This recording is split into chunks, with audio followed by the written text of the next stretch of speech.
Magandang umaga po mga anang, mga anong. Naririto po ako sa gulayan na kung saan dito po sa may ito po may pollinator po tayong napansin. Ito po. Pagmasdan po natin kung anong ginagawa niya rito.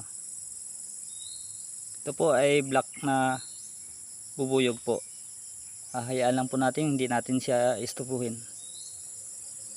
Pagmasdan po natin mga anang.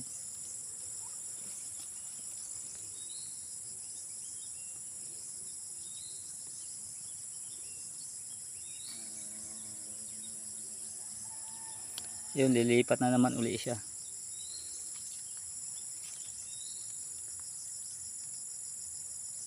Ito po, mga bulaklak po ng kalabasa natin. Yun, pumasok sa loob. Sige po, isusum ko po. Ayun. Sana po magustuhan nyo po ito. Ayan po yung mga pollinator po na black. Tinatawag po namin dito nabubuyog.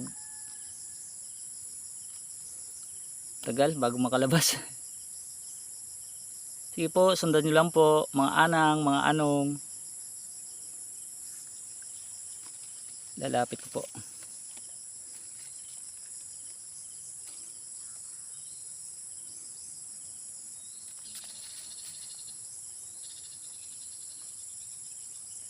Yun, lalabas na. O, lilipat na naman siya sa yun.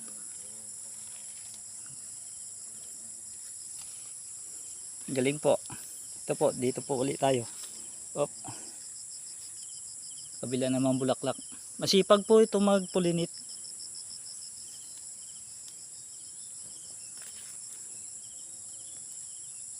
Dito po siya pumasok.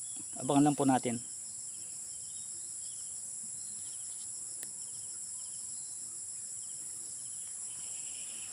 Iikutan ko po para mapansin natin. Ako po, natabunan.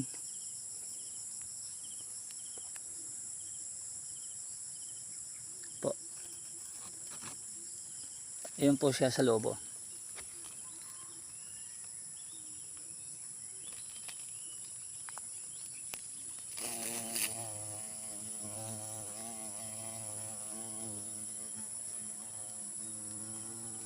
Yan po, lilipat na naman ulit siya sa katabi niyang bulaklak. Sundan niyo po ako mga anang, mga anong. Ito po ay organic. Ang practice ko po dito. Ito po. Maaga pa po ito.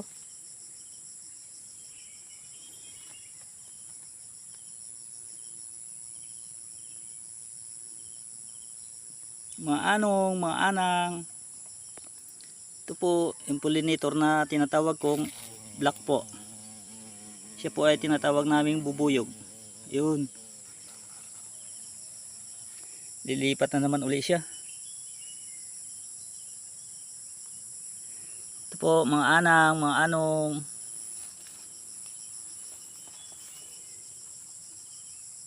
Ito po.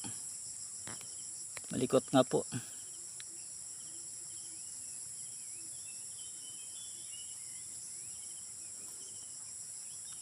Yan po, may katabing bunga po. Ayun. Lilipat na naman po. Susundan ko lang po ha.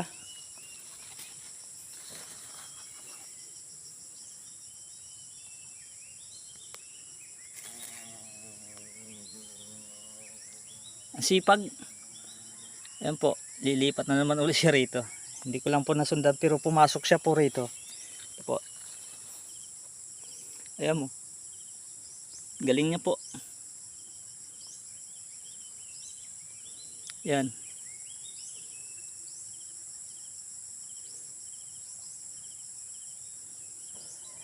Lapit ko po sa kanya.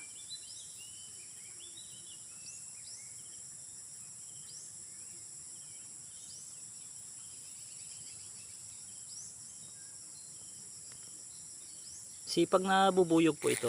Yun. Lalabas na naman. Oo. Oo, sige po. Mukhang lumayo na po.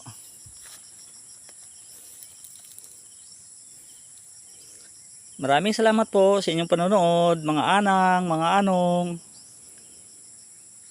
Mag-harvest na pala ako dito. Ito po. Ito, pwede na po ito. Kukuha lang ako ng pruning shear. Maraming salamat po sa inyong panonood. Ito po, mag-harvest na po ako. In the name of Jesus. Amen. Opo. Ayan po. Ito po. Ito po. Yun. Laki. Siguro may 3 kilo na po ito. Salamat sa inyong panonood, mga anang, mga anong. Dito lang muna ako sa tabi po. Ito po.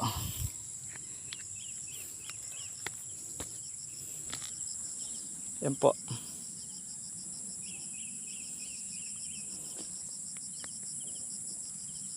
Sige po, mga anang, mga anong. Maraming salamat po sa inyong panonood.